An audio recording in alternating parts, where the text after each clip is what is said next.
Okay, students, I welcome all of you in the Director School Education Jammu online home classes.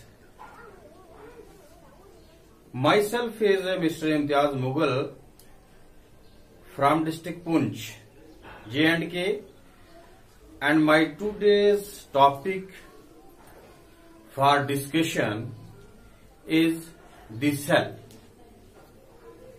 the unit of life, the structural and functional unit of life. Dear students, मैंने आपको बोला है कि the unit of life, the cell. My today's topic is the cell, the unit of life. यानी जिंदगी की बुनियाद जो है, जिंदगी की शुरुआत जो है, वो सेल से शुरू होती है। चाहे वो जिंदगी प्लांट्स की हो या एनिमल्स की हो, किसी छोटे से कीड़े मकोड़े की हो या दुनिया के सबसे बड़े जानवर की हो, दुनिया के सबसे बड़े पेड़ पौधे की हो, उसकी लाइफ का जो बुनियाद है, उसकी लाइफ जो स्टार्ट होती है, वो सेल से होती है। इस वक्त मैं आपके सामने बच्चों खड़ा हूं, मेरा इतना वजूद आप देख रहे हैं और मुझे इस स्टेज पे आप इंडिविजुअल कहेंगे, यानी एक फर्द कहेंगे। लेकिन इस इंडिविजुअल को बनते बनते बनते यहां पर पहुंचते पहुंचते जो है वो काफी स्टेजेस से गुजरना पड़ा। मेरी लाइफ जो स्टार्ट हुई थी वो एक सेल से हुई थी। In the beginning, in the initial stages, I was a cell, and you were a cell, and all the living beings in this universe are the creation of cell. यानी जितनी भी जिंदा चीजें हैं वो सारी की सारी सेल से बनी हैं, सेल से शुरुआत हुई है उनकी। उनका जो ढांचा बना है, जो उनकी कंस्ट्रक्शन हुई है और जो उनका वजूद बना है वो सेल से बना है। जो स्ट्रक्चर बनता है वो भी सेल से बनता है और जो उसके अंदर फंक्शन होते हैं बॉडी के अंदर, किसी भी जिंदा चीज की बॉडी के अंदर जो फंक्शन होते हैं वो भी सेल से ही होते हैं। यानी सेल एक वो बुनियादी नुक्ता है कि जिसके अंदर जिंदगी के जिंदा रहने से लेकर और मरने तक जो है वो जिंदगी के हर पहलू की जो रिएक्शंस होती हैं हमारे अंदर, मेटाबॉलिक रिएक्शंस जो होती हैं, या किसी भी जिंदा चीज के अंदर जो रिएक्शंस होती हैं, जो उनकी ग्रोथ होती है, डेवलपमेंट होती है, उसका बेस जो है वो कहां से शुरू होता है? सेल से। और सेल को समझना बहुत जरूरी है। सेल जो है जिंदगी की शुरुआत है, लेकिन सेल अपने अंदर बहुत सारी खुद, यानी सबसे छोटी यूनिट जो है लाइफ की सेल है, लेकिन सेल खुद अपने अंदर बहुत सारे ऑर्गेनील्स को लेकर बैठा हुआ है जिनके डिफरेंट फंक्शंस हैं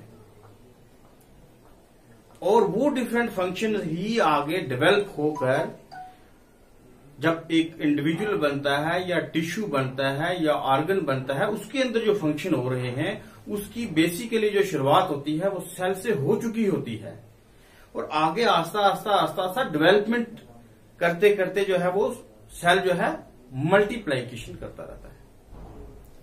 यानी एक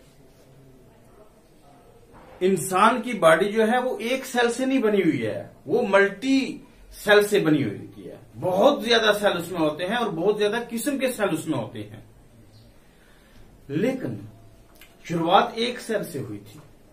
तो कैसे बहुत ज्यादा सेल बन गए? That is multiplication of the cell. That is division of the cell. और जब किसी सेल की डिवीजन होती है, मल्टीप्लिकेशन होती है, तो वो सेल, वो जो ऑर्गेनिज्म होता है जिसके अंदर सेल की डिवीजन हो रही हो, मल्टीप्लिकेशन हो रही हो, वो जो है मल्टी सेलुलर ऑर्गेनिज्म बन जाता है। और जिस ऑर्गेनिज्म का जो ऑर्गेनिज्म एक ही सेल पर अपनी लाइफ गुजार देता है, उसके अंदर टिश्यू नहीं बनता, ऑर्गन नहीं बनता, ऑर्गन सिस्टम नहीं बनता, इंडिविजुअल नहीं बनता, उसकी एक अलग फैमिली नहीं बनती, वो एक ही सेल से जीता है और एक ही सेल से वो मर जाता है। और सारे के सारे जो मेटाबॉलिक फंक्शन है उसी सेल के अंदर जो सेल ऑर्गेनेल होते हैं वो उसके लिए करते हैं। जब तक उसकी लाइफ होती है तब तक उस सेल के अंदर उस सेल ऑर्गेनेल्स उसको जिंदा रहने के लिए मदद करते हैं। लेकिन ऐसा ऑर्गेनिज्म जो सिर्फ एक ही सेल से बना हो और एक ही सेल पर अपनी लाइफ का इख्तिताम कर दे, अपनी लाइफ को एंड कर दे, उसको हम कहेंगे यूनिसेलुलर ऑर्गेनिज्म। तो आपको दो चीजें पता चली, एक तो सेल हुआ कि बेसिक यूनिट ऑफ लाइफ, लेकिन सेल किस में ज्यादा है और कोई किस में कम है। यानी कि कोई एक जो ऑर्गेनिज्म है एक सेल से बना है और बहुत सारे ऑर्गेनिज्म जो है बहुत सारे सेल से बने हैं, एक से ज्यादा सेल से बनते हैं, तो वो मल्टी सेलुलर ऑर्गेनिज्म में आ गए। और जो एक से ही बनते हैं वो आ गए यूनिसेलुलर ऑर्गेनिज्म। तो इसी तरीके से बच्चों सेल की बहुत सारी आगे depending upon the type of nucleus, the development of the nucleus, the organised body of the nucleus, cell is again of two types. One is prokaryotic cell, यानी न्यूक्लियस उसका जूठा है, प्रोकैरियोटिक, कैरियन कहते हैं न्यूक्लियस को। And other is eukaryotic cell, यानी nucleus उसका सच्चा है, सही है, वो साइंटिफिकली सही बना हुआ है, उसकी मेम्ब्रेन वेल डेवलप्ड है। तो ये भी आपको दो चीजें पता चल गई कि multi cellular organism, unicellular organism. Then prokaryotic cell and eukaryotic cell। तो इसी तरीके से सेल की शेप्स जो हैं और उसका साइज जो है वो भी डिफरेंट लिविंग ऑर्गेनिज्म में डिफरेंट होता है। हमारी बॉडी के अंदर जो है आरबीसी सेल अलग, डब्ल्यूबीसी सेल अलग, न्यूरॉन सेल, नर्व सेल अलग। तो हमारी बॉडी के अंदर जो सेल हैं डिफरेंट शेप्स के, डिफरेंट साइज के, डिफरेंट कलर्स के, डिफरेंट पैटर्न्स के, डिफरेंट फंक्शंस के होते हैं। तो shape and size different, structure and function different, depending upon the base of the nucleus cell is different. Then मुझे उम्मीद है कि आप सेल की तरफ आस्ता आस्ता चलकर आगे होंगे और मैं आपको ले कहां जाना चाहता हूं वो भी आप समझ चुके होंगे। लेकिन एक बात मैं आपको सेल का स्ट्रक्चर पढ़ाने से पहले बता देना चाहूंगा कि सेल के जो ऑर्गेनील्स मैंने आपको बताया था, मेम्ब्रेन बॉन्डेड ऑर्गेनील्स, छोटी छोटी बॉडी सेल्स के अंदर और होती हैं, डिफरेंट स्ट्रक्चर के साथ, डिफरेंट कंपोजिशन के साथ, डिफरेंट फंक्शन के साथ, वो भी हर एक सेल के अंदर ऑर्गेनेल्स एक जैसे नहीं है। बैक्टीरिया का सेल अलग होगा, प्लांट का सेल अलग होगा और एनिमल का सेल अलग होगा। आप उनकी शक्ल में, उनकी फॉर्मेशन में डिफरेंसेस हैं। यहां पे सेल ऑर्गेनिज्म की जहां तक मैं बात करूंगा, क्योंकि प्लांट और एनिमल के सेल की अगर मैं बात करूं तो बहुत सारे ऐसे ऑर्गेनिल्स होंगे प्यारे बच्चों जो प्लांट्स के अंदर हैं लेकिन सेल के अंदर वो नहीं है, और बहुत सारे ऑर्गेनिल्स ऐसे होंगे कि जो एनिमल सेल के अंदर हैं लेकिन प्लांट सेल के अंदर नहीं है। तो ये आपको क्वेश्चन आ सकता है, differentiate between plant cell and animal cell, differentiate between prokaryotic cell and eukaryotic cell. What do you mean by multicellular organism and unicellular organism? Name the organelles which are present in the animal cells. Name the organelles which are present in the plant cell. Draw a well-labeled diagram of plant cell or animal cell. ये question अपने mind में लेकर आप बैठेंगे जब तक कि मैं इस चैप्टर को मुकम्मल करता हूं। ये क्वेश्चन आप पहले से कॉपी पे लिख कर रख दें ताकि जो ही मैं यहां से आपको कंसेप्ट क्लियर करूं आप वहां पे नोट करें। तो इस किस्म के जो है आपको वो आ सकते हैं। या किसी सेल ऑर्गेनेल्स के फंक्शन, एनिमल सेल के किसी सेल ऑर्गेनेल का फंक्शन या प्लांट सेल के किसी सेल ऑर्गेनेल्स का function, what is the function of mitochondria, what is the function of chloroplast, and what is the function of cell membrane, what is the function of nuclear membrane.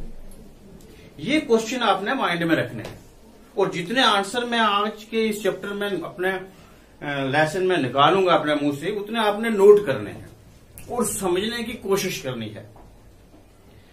और homework के लिए ये question जो है short form में note करने हैं। Don't go for description, you have to put your concentration on these small answer of the questions for 8th class students. So first of all I want to tell you that the study of cell is known as cytology. लिखिए, आप एक definition लिख दीजिए। The branch of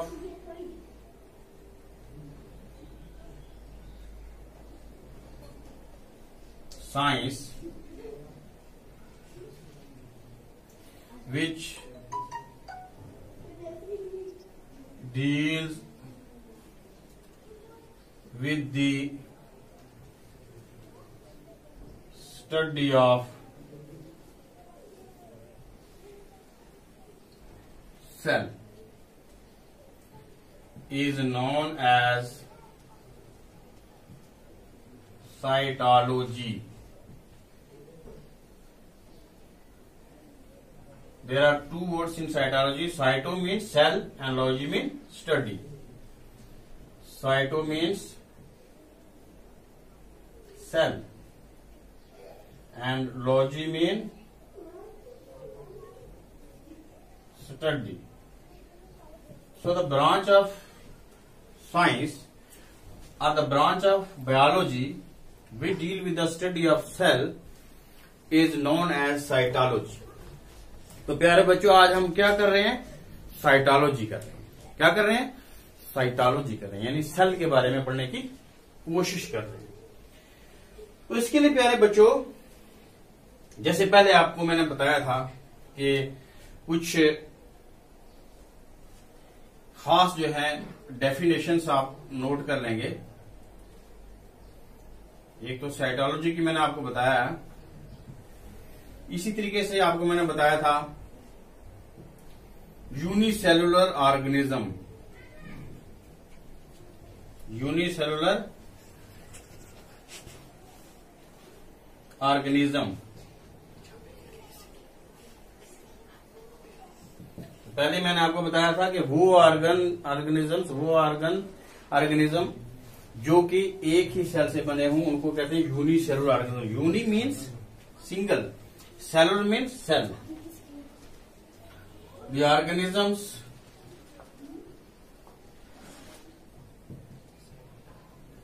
which are made up of only a single cell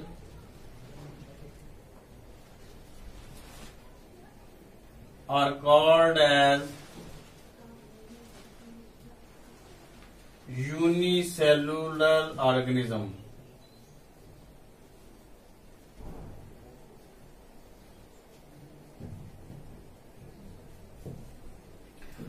तो unicellular organism की आप example क्या लेंगे? फॉर एग्जांपल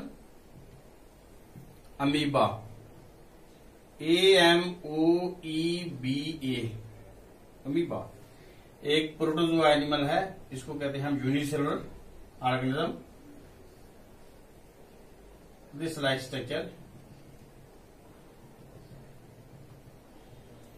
अमीबा का इस तरीके का स्ट्रक्चर होता है, आप देखते हैं अपनी किताब पे बना होगा।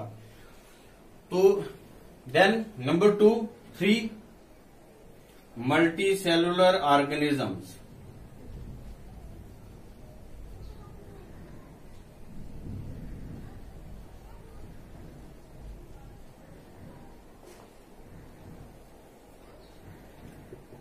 those organisms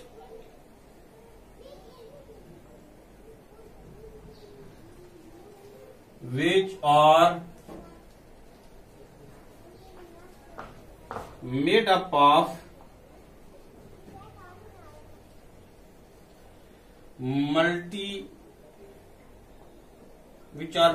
many cells are called as multicellular organism.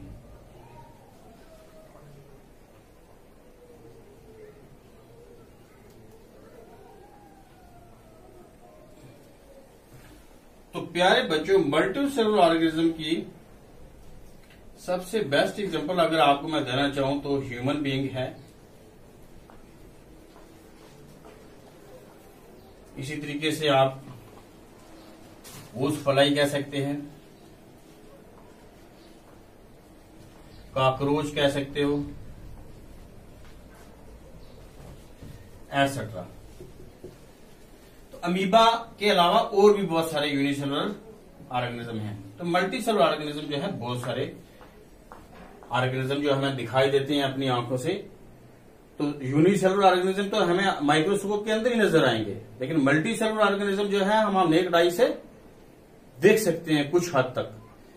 तो कभी कभी मल्टीसेलुलर ऑर्गेनिज्म के लिए भी माइक्रोस्कोप की जरूरत पड़ सकती है, उनकी डिटेल स्टडी करने के लिए, जो छोटे लेवल के हैं, यानी 4, 5, 6, 7 सेल से मिलकर बनते हैं या 10 सेल से मिलकर बनते हैं।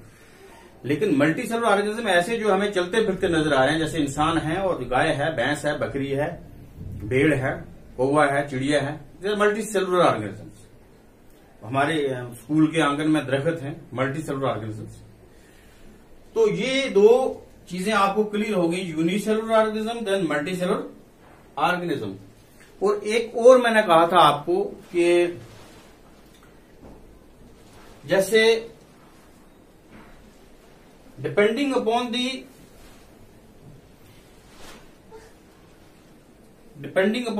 Type of nucleus in the cell, we can divide cell into two main types depending upon the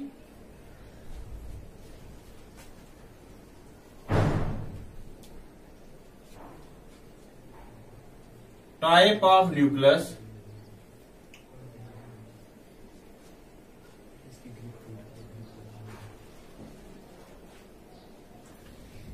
Cells are of two types. Number 1, prokaryotic cell.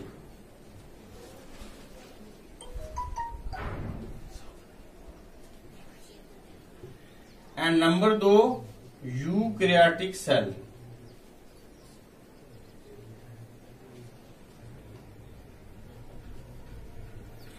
Prokaryotic cell वो जिसका न्यूक्लियस अच्छे तरीके से डेवलप नहीं होता है, जैसे ये सेल आ गया और न्यूक्लियस इसका मेम्ब्रेन के बगैर ही।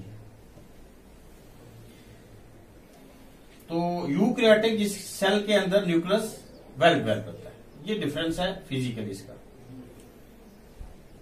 अब इसकी डेफिनेशन आप लिखेंगे।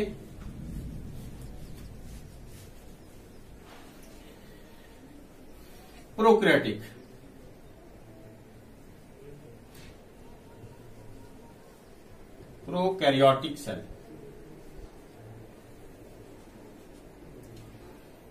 the cell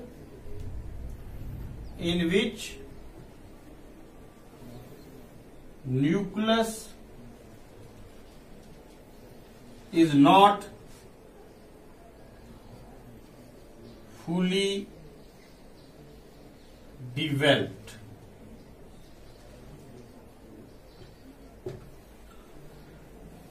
That is, without a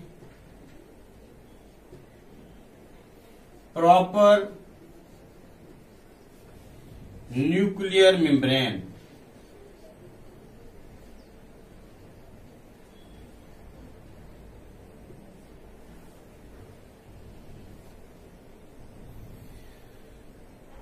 तो न्यूक्लिक एसिड जो होता है इसमें न्यूक्लियर मेम्ब्रेन के बगैर ही बिल्कुल ओपन होगा।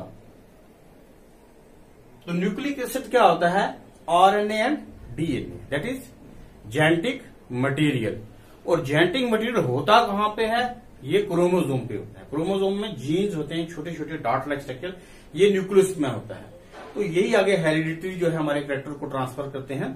तो ये फर्दर आपको मैं जब डिटेल में जाऊंगा तो इसके बारे में पूरा आपको बताऊंगा। इतना याद रखिएगा तो जो न्यूक्लिक एसिड्स हैं that is ribose nucleic acid and deoxyribose nucleic acid, DNA and RNA, these remain present in the nucleus and on the chromosome, and chromosomes are in the nucleus.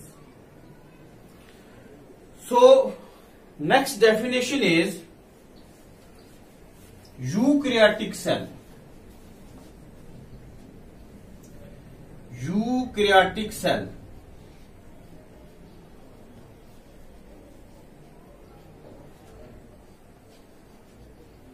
तो definition उसके opposite में होगी। The cell in which nucleus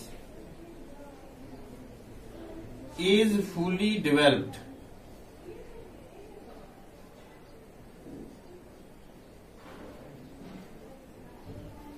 and is bonded bye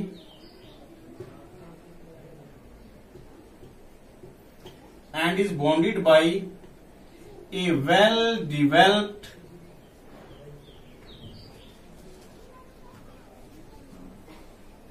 nuclear membrane.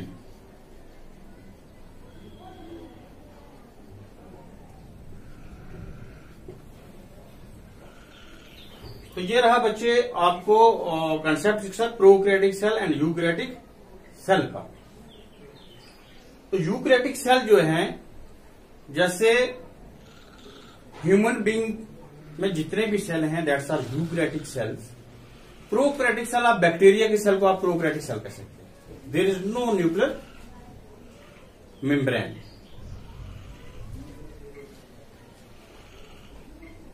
So dear students, अब मैं आपको बताता हूं कि सेल के अंदर और क्या क्या होता है।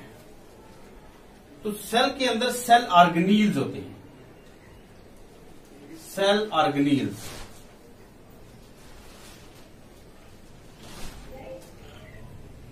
सेल ऑर्गेनील्स क्या है? These are membrane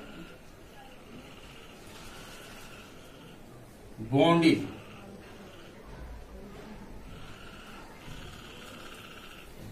these are membrane bonded, यानी इनके बाहर जो है वो मेम्ब्रेन्स होती हैं organelles.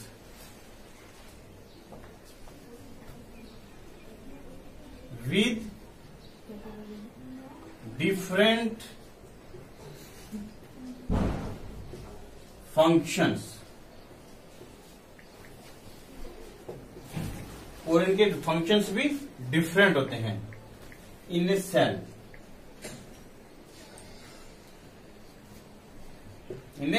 Cell.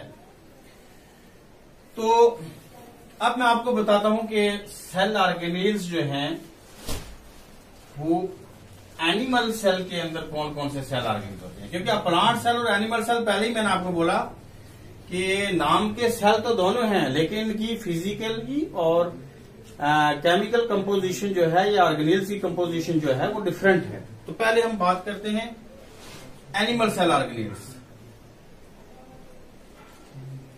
Animal cell organelles,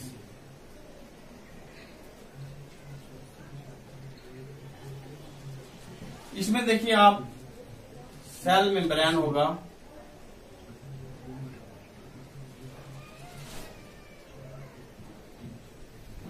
then cytoplasm,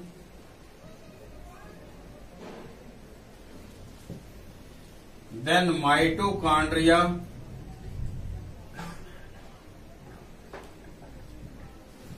then Golgi bodies,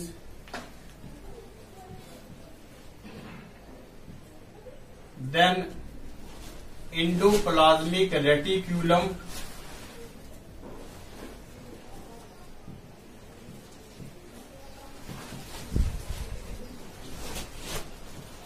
और ये भी आगे smooth endoplasmic reticulum plus rough endoplasmic reticulum, दो किस्म के होते हैं। वैक्यूल्स जो फूड स्टोर करते हैं लिक्विड फॉर्म में, सॉलिड फॉर्म में और गैसियस फॉर्म में। Then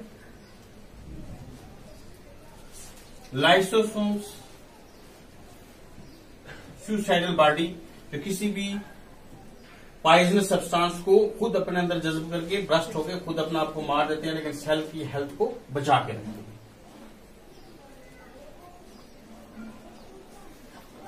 etcetera. इसी तरीके से यहां पर आप देखिए, आप प्लांट सेल ऑर्गेनेल्स,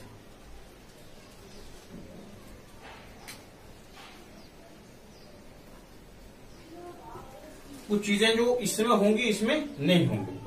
अब देखिए, सेल मेम्ब्रेन से पहले यहां पर आपको सेल वॉल मिलेगी, उसके बाद इसमें आपको क्लोरोप्लास्ट मिलेगा जो प्लांट सेल में नहीं है, एक्स्ट्रा प्लास्टिड्स मिलेंगे, कलर बॉडी,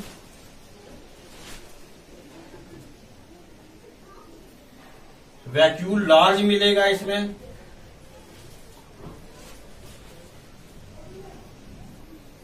न्यूक्लियस एसेंट्रिक होगा,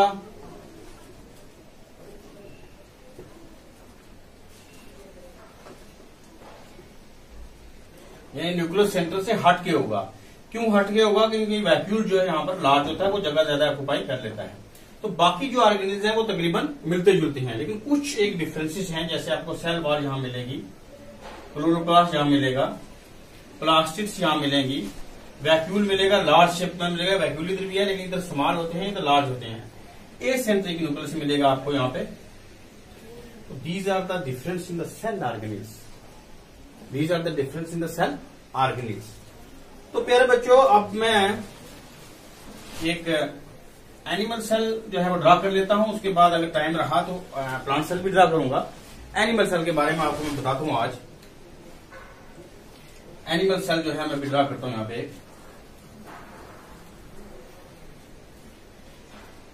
स्फेरिकल इन शेप्स, न्यूक्लियस देखो यहां पे सेंटर में होगा। यहां आपको प्लांट में जो है वो न्यूक्लियस सेंटर में मिलता है, न्यूक्लियोलस इसके सेंटर में। तो पूरी बॉडी के अंदर liquid material that is cytoplasm, fluid type material which regulate the function of other cell organelles, maintain balance of the cell body, etc. ये सेल जो मैं ड्रा कर रहा हूं, इतना बड़ा सेल जो है होता नहीं है, ये माइक्रोस्कोपिक स्ट्रक्चर के लिहाज से मैं ड्रा कर रहा हूं। सेल कोई भी हमें जो अपनी आंख से दिखाई देगा नहीं बच्चों, ये याद रखना। ये बड़ा करके मैं आपको इसलिए बता रहा हूं कि आपको समझ आ जाए कि इसमें है क्या क्या चीज है। तो पहली बात यह है कि इसमें आपको सेल वॉल नहीं, यहां तो सेल मेम्ब्रेन आपको मिलेगा, जिसको हम प्लाज्मा मेम्ब्रेन भी कहते हैं, दोनों नाम है इसके। न्यूक्लियस आपको मिलेगा यहां पर, न्यूक्लियस के बीच में न्यूक्लियोलस यहां आप पर मिलेगा। ये जो डॉट मैंने डाले हैं it indicate cytoplasm, fluid like structure, liquid structure. Then you see here mitochondria,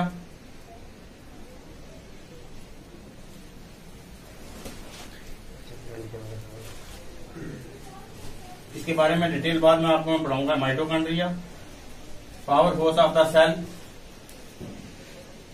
mitochondria is the power force of cell, cell के लिए एनर्जी पैदा करता है in the form of ATP, adenosine triphosphate molecule की शक्ल में। Then you see here food vacuoles which store the food, food vacuoles. Then lysosomes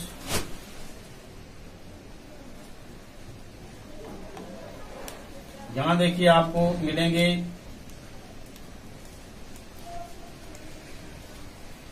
nucleus के बिल्कुल साथ ही स्मूथ एंडोप्लाज्मिक रेटिकुलम, क्योंकि इसके ऊपर ग्रैन्यूल्स नहीं होते हैं, इसके ऊपर ग्रैन्यूल्स होते हैं, दूसरे के ऊपर प्रोटीनस ग्रैन्यूल्स, तो इसको बोलेंगे rough endoplasmic reticulum. Then you see here telephone receiver like structure, that is Golgi bodies. Golgi bodies are, इनको हम कहते हैं गोल्गी अपरेटस। गोल्गी अपरेटस, क्योंकि गोल्गी एक साइंटिस्ट था, उसने इसको इन्वेंट किया था। तो स्मूथ एंडोप्लाज्मिक, रफ एंडोप्लाज्मिक, इसमें देखिए आप वैक्यूल आपको बिल्कुल छोटे छोटे मिलेंगे। तो ये सॉलिड, लिक्विड और दूसरे मटेरियल जो है इसमें फूड मटेरियल जो स्टोर करते हैं, जो फंक्शन बाकी सारे ऑर्गेनिजम्स के लिए काम आते हैं, तो फूड वैक्यूल इनको इसलिए बोलते हैं। ग्लाइकोजन, प्रोटीन्स वगैरह जो है इसमें स्टोर रहता है। तो प्यारे बच्चों, हर एक सेल ऑर्गेनिल्स जो मैंने यहां बनाए हैं और जो बनाने के लिए बाकी रह गए हैं, वो सारे के सारे कुछ न कुछ अपने अंदर फंक्शन रखते हैं। तो यहां पर देखिए आपको जो जेनेटिक मटेरियल आपको मिलेगा वो न्यूक्लियस के अंदर मिलेगा। न्यूक्लियर प्लाज्म, इसको न्यूक्लियर प्लाज्म आप कहेंगे, एनपी। ये न्यूक्लियर मेम्ब्रेन है, एनएम शॉर्ट फॉर्म है, न्यूक्लियर मेम्ब्रेन। तो ये एक टिपिकल एनिमल सेल है जिसको आप ड्रा करेंगे, एनिमल सेल। तो जब हम आपको एक एक स्ट्रक्चर करके हम अलग अलग पढ़ाएंगे तो इनका एक पर्टिकुलर अलग किस्म का स्ट्रक्चर, अलग किस्म का डिस्क्रिप्शन है। जैसे माइटोकॉन्ड्रिया की एक डिटेल डिस्क्रिप्शन है, गोल्गी बॉडीज की एक डिटेल डिस्क्रिप्शन है कि इनका फंक्शन क्या है, स्ट्रक्चर क्या है, इंडोप्लाज्मिक रेटिकुलम की एक डिटेल डिस्क्रिप्शन है, साइटोप्लाज्म की एक डिटेल डिस्क्रिप्शन है। वो आप हायर क्लासेस में पढ़ते रहेंगे और हम भी अपने नेक्स्ट चैप्टर में आपको बताते रहेंगे। लेकिन आज के लेसन के लिए जितना हमने आपको बताया है ये आप नोट करेंगे, और इसका नेक्स्ट पार्ट जो है मैं कोशिश करूंगा कि आपको प्लांट सेल के बारे में भी डिटेल बताऊं और दूसरे जो सेल हैं, बैक्टीरियल सेल्स वगैरह, उनके बारे में जो है आपको माइक्रो ऑर्गेनिज्म के बारे में बताया जाए। तो वक्त की कमी की वजह से आज का मैं अपना लेसन यहीं खत्म करना चाहता हूं। आपसे गुजारिश है कि जो कमी रह गई है वो आप मुझे नेक्स्ट लेसन में पाएंगे। नेक्स्ट में मैं उसको खुद इस वीडियो को देखकर आपको वो कमी पूरी करने की कोशिश करूंगा। लेकिन जितना नॉलेज मैंने आपको आज दिया है बच्चों, उसको आप नोट कीजिएगा। तो इतना ही काफी है। आप सबका शुक्रिया मेरी वीडियो देखने के लिए, और specially director school education Jammu Shrimati Anuradha Gupta ji का भी बहुत बहुत शुक्रिया कि उन्होंने हम सबको ऐसी अपॉर्चुनिटी दी है। तो थैंक यू वेरी मच। जय हिंद।